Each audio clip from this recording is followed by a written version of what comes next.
2009 was supposed to be the year of reforms. It was supposed to be the year when Kenyans in general and the Grand Coalition government in particular were to take the necessary steps to ensure the country did not slide back to the post-2007 general election crisis. And the first opportunity presented itself in Parliament when the then Justice and Constitutional Affairs Minister Martha Karua tabled 2 bills in Parliament for the establishment of a special tribunal to deal with the masterminds of the post-election violence. That proved to be the first misstep. Fast forward to July, and a fresh attempt to reintroduce the bills by Karua's successor Mutula Kilonzo was scuttled by the cabinet, which rejected them before they could make their way to Parliament again. Wacha, una fitina mingi wewe. Kweli uko na fitina mingi. How can we have failed? Where?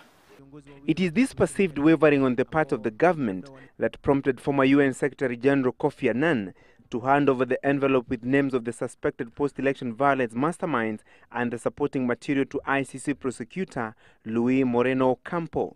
During his visit to Kenya in October, his attempts to convince the country's top leadership to self-refer the cases to ICC also failed. And I consider that, therefore, the gravity is there. So therefore, I should proceed. So just why did the process to handle the suspects of post-election violence prove such a banana skin on road for the government?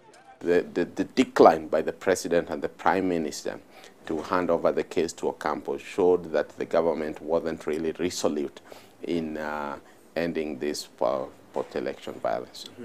Suffice it to say that subsequent attempts by Imenti Central MP Gitobu Imanyara to present a local tribunal bill in Parliament proved dead on arrival. The other big item on the reforms agenda for 2009 was constitutional reforms. We must now ask ourselves the critical question, if not now, when?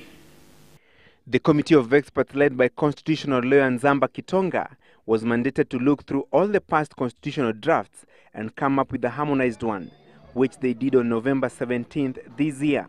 Kumeandikwa katika magazetini kwamba huyu rais ni ceremonial, yani Kiswahili ni rais maridadi, ama ni rais mahututi. Lakini ukisoma katiba, utaona kwamba rais ana mamlaka na ana uwezo wake. But fast forward to December 2009, where are we? One can say that we are likely to see a repeat of the 2005 referendum in the sense that we might end up with a new constitution, but with a polarized nation that could lead us to election violence. And just like in the past constitution-making processes, the system of government remained the most contentious issue. The committee of experts proposed a hybrid model where the president and the prime minister will share executive power. The model proposed that the president remains the head of state and commander-in-chief of the defense forces, while the prime minister becomes the head of government, something that did not appear to sit well with many stakeholders. Let us not suffer from nostalgia, that this is the way it has been done, and that's why we must retain it that way. And so as the year ends, the realization of a new constitution remains a dream so near but yet so far. Electoral reforms were equally critical in 2009, following the dissolution of the Samuel Kivuitu-led Electoral Commission of Kenya. An independent electoral body chaired by Isaac Hassan was instituted with a clear mandate to reform the country's electoral system.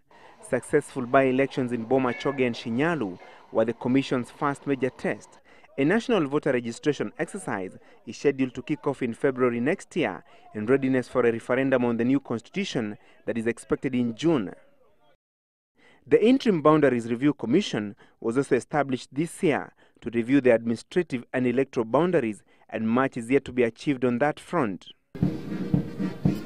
There was some movement in the police force in the last quarter of the year, following recommendations by the Philip Ransley Task Force on Police Reforms. First to be edged out was Police Commissioner Major General Hussein Ali, who was demoted to become the Postmaster General. I will do all what is in my power to make sure that there is a reduction in crime. The task force, among other things, recommended streamlined training of police officers, better equipment to handle crime, better pay and housing for the officers.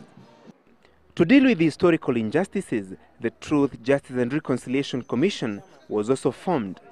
Led by Ambassador Bethel Kiplagat, the commission remained largely under the radar, setting up foundations and is expected to kick off its operations next year. But we have been assured that the mandate is not changing.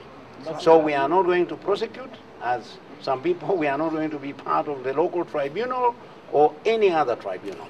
Ours remains as it is. We are going to recommend. Our will be recommendation, we will be working for healing, we will be working for reconciliation. Okay, thank you very much indeed. Overall, despite concerns from many quarters about the pace of reforms, the government maintains that 2009 was the year when the basic foundation of the reforms agenda was put in place. The coalition government may have done fairly well in 2009 in implementation of Agenda 4 reforms.